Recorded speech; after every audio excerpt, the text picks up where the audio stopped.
It's Unhinged with Brian Fuller. Tonight's guest, venture capitalist and all-around nice guy, Jim Hogan. The top 5 John Cooley midnight snacks. And the infamous industry teardown. And now the man who claims to have taught Miley Cyrus all her moves, Brian Fuller.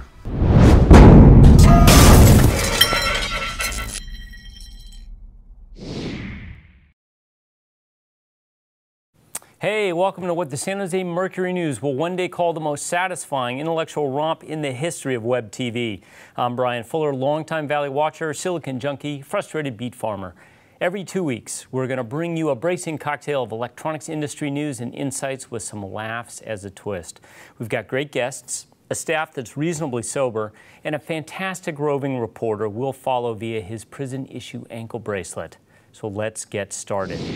All right, here's what's shaking in the next couple of minutes. Samsung makes the earth shake. Scaling the memory wall. Industry roundup. Top 5 list, Cooley's fridge. What? Jim Hogan tells all, and our patented teardown. So let's rock.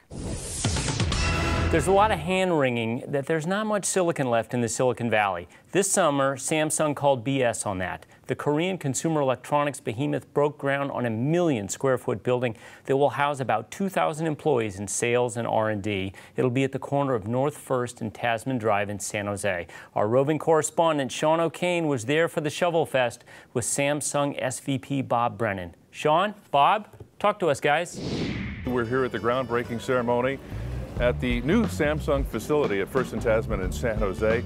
My guest is Bob Brennan, the Senior Vice President, Samsung R&D. Thank you for joining me today. When we architected and dreamed up this building, we went for a LEED certification. It's 10 stories, it's over 1 million square feet, and we're trying to be energy efficient and green in our research and development aligned to the green aspects of our product. Fantastic. Memories like the corners of my mind. Get serious. The big chatter in Silicon Nation these days is the memory wall and how we're going to scale it. We had a full day of potential answers this summer at the annual MemCon conference in Santa Clara. Tireless and well-coiffed, but not wearing his trademark jodhpurs, Sean O'Kane was there again with yours truly and EDA legend Richard Gehring. We're here at MemCon 2013.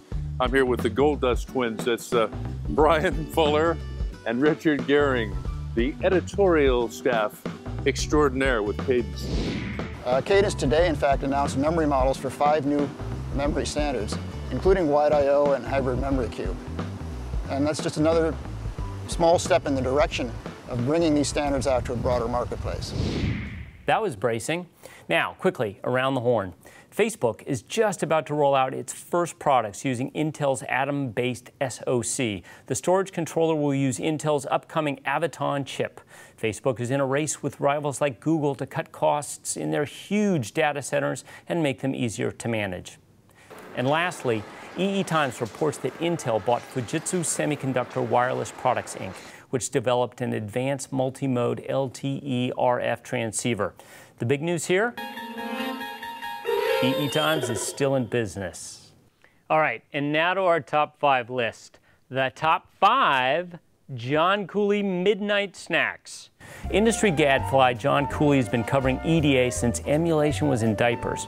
He's known for his annual DAC Cheesy Must-See list, his deep chip site, great gossip scoops, and holding industry executives' feet to the fire. So what's a legendary guy like Cooley look for when all that creativity is roiling through his cranium late at night and he can't sleep? Herewith, for the first time publicly, the top 5 John Cooley midnight snacks. Number 5, German chocolate hummus cake. Good. Number 4, paint chips ahoy. Only my family and friends are going to get the inside joke there. Number 3, Jenny Craig Heimlich cheese puffs. And good for you.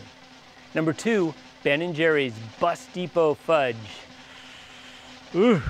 And the number 1 John Cooley midnight snack, Vapo Rub.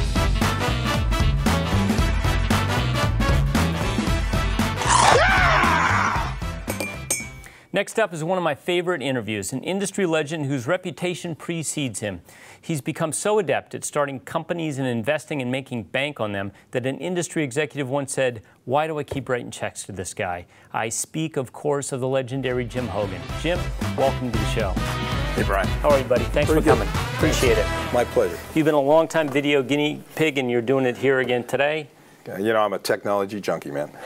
All right, so we're going to have a tradition. We're going to be giving away parting gifts to our guests, but since you're the first, we're going to give you a welcome gift, and it's in keeping with your attire, nice. which is traditional, and everybody knows it, and this is a traditional Jim Hogan greeting. Oh, that's nice. That's the best greeting I've ever had for an interview. And you're not blushing, so you... No. It was just wonderful. Thank you. All right, let's dive into it. You've been around the block. Yes, you know I have. technology. What's the biggest technology challenge we have today? I think the biggest technology challenge, not just facing, you know, our community, but the community that is the world, is energy. And so the sourcing of energy, the use of energy, we need to really think about that. Think of the outcome of what energy did the last century. Big wars, things that are still going on, you know, political situations that are unsolvable. So if we can figure out ways to make energy cheaper, easier, and cleaner, it will ensure the world is a better place for the people that follow us. And when you get to be my age, you know, you want to look forward into time and say, what can I do for the people that follow me? What's my legacy? So if I can be involved in something like that, some area where energy is positively impacted, that's where I want to play. Okay, I have 903 questions to ask you, some of which are going to riff off that. Okay, great. So can you stick around? Absolutely. Okay, thanks, because first we're going to go into our teardown series where we're going to bring you a series of technology teardowns, technology old, technology new. We're going to rip it apart, blow it apart, just destroy it, and show you what's inside. Let's take a look. Hey, Brian. Sean O'Kane here for the weekly teardown series. This week we have a Sony Trinitron. This was state-of-the-art technology back in the day. Let's find out what's inside.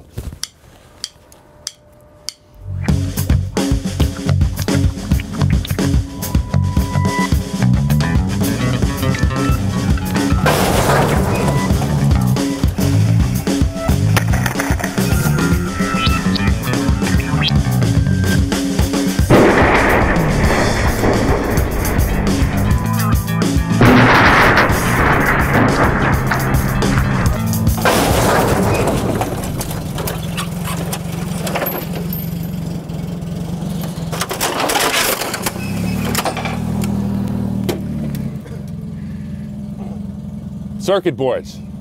Back to you, Brian. Amazing. It's not a flat panel, but it is now. By the way, that was our family's first color TV. Now, if you want to see the extended interview with Jim Hogan, you can go right here. Check it out online. It's a great interview. He never fails to deliver. So anyway, that's it for our program. Thanks for checking in. Follow us on Twitter, follow us on YouTube, follow us on Facebook, follow us everywhere, because your life will be boring without it. Thanks for stopping by.